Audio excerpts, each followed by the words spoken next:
You are now listening to the Beer Buzz Network.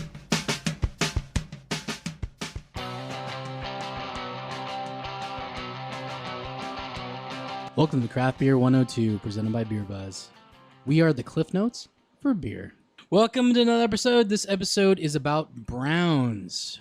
You know what I gotta say about browns? The brown is probably the beer that got me into craft beer. Yeah? Yeah, I'm pretty sure that I was at a local bar and somebody handed me a Newcastle, and I have never went back. That is so funny. I honestly, my transition beer into craft beer was a Newcastle, yeah. Yeah. I remember going to these parties at a certain time in my life at an age I will not mention.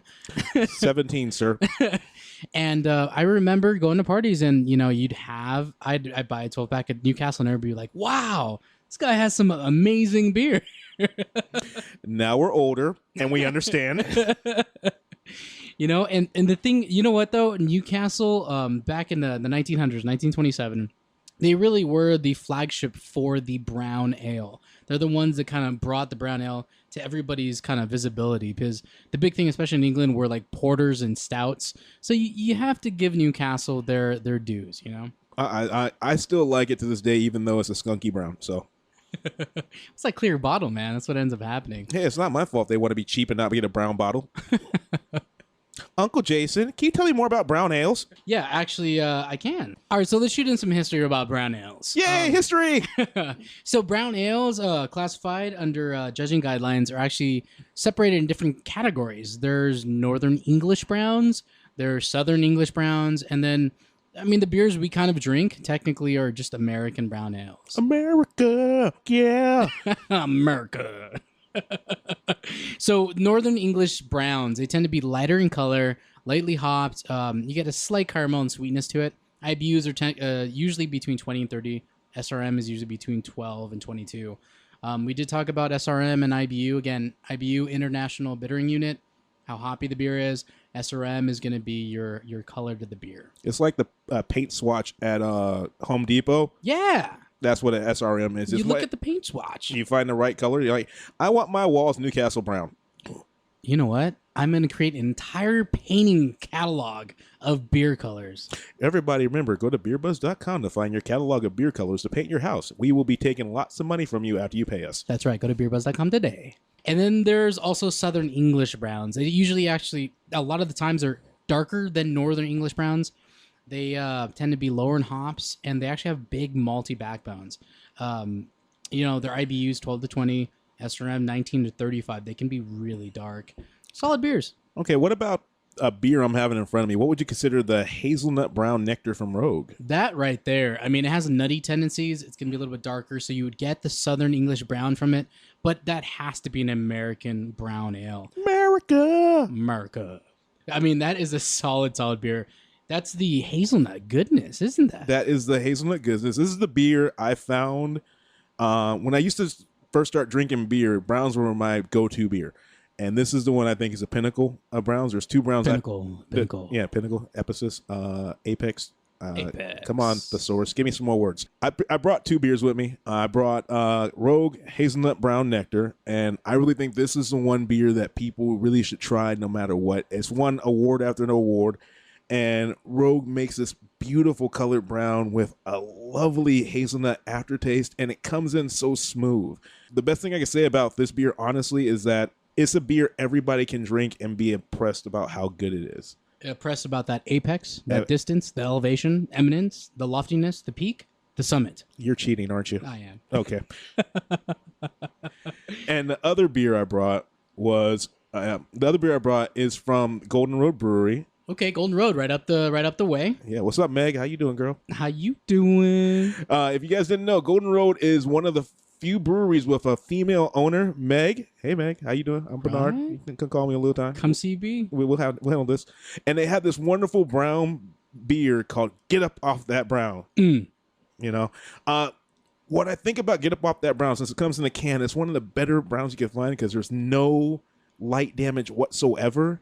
Right. And it's so close to home for us. I mean, we're out of Southern California. You can come get this beer nice and fresh, and it's one of the better browns where it has all the flavor notes you want out in a brown.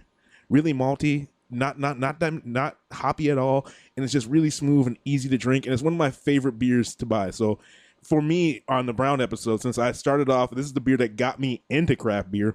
I brought the Rogue Hazelnut Brown Nectar, and I brought the Get Up Off That Brown. This is a solid beer. I mean, this comes in at 5.5 ABV. It's made up the road, so it's completely fresh. I mean, this is great. And the big thing about this brewery, they do tons of canning. I mean, their location is pretty massive by when you think of not regional breweries, but more of microbrewery standards. I mean, this place where they produce this amazing beer is actually rather large. Do you know any more info on this beer?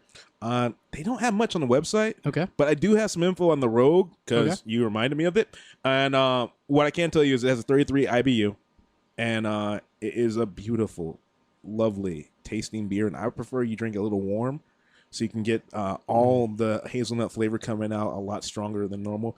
And it won award after award after award, and then some. I think they stopped putting this beer up to win awards. But here's another thing about browns. What I recommend you do, if you do want to pair a brown with a really good meal, try some pork. Try some beef. Get something really good. Wait. Shit. Oh. Hear that sound, people? Oh, let's get off that brown. That's the sound of beautiful.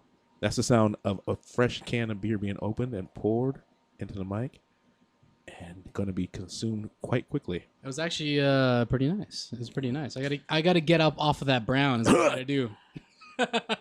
Hit me. Watch yourself.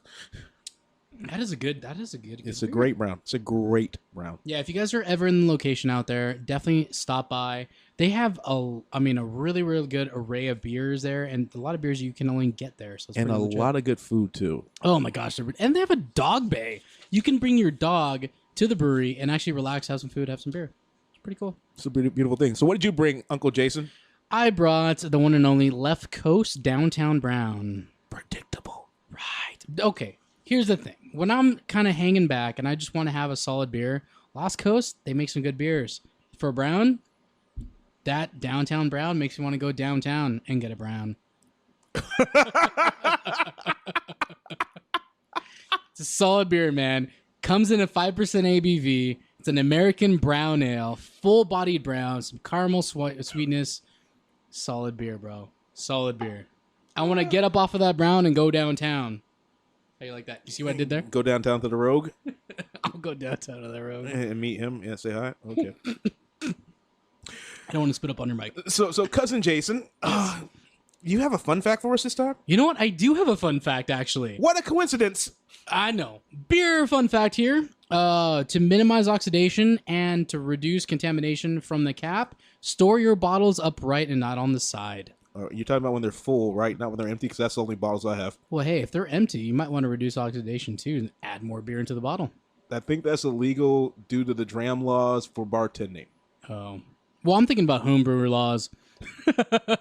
You guys write your own laws, and I don't agree with that. I'm just trying to drink beer. You know, so I think you should do the same. So, I'm B for Beer Buzz. That's right. Same beer time. Same beer channel.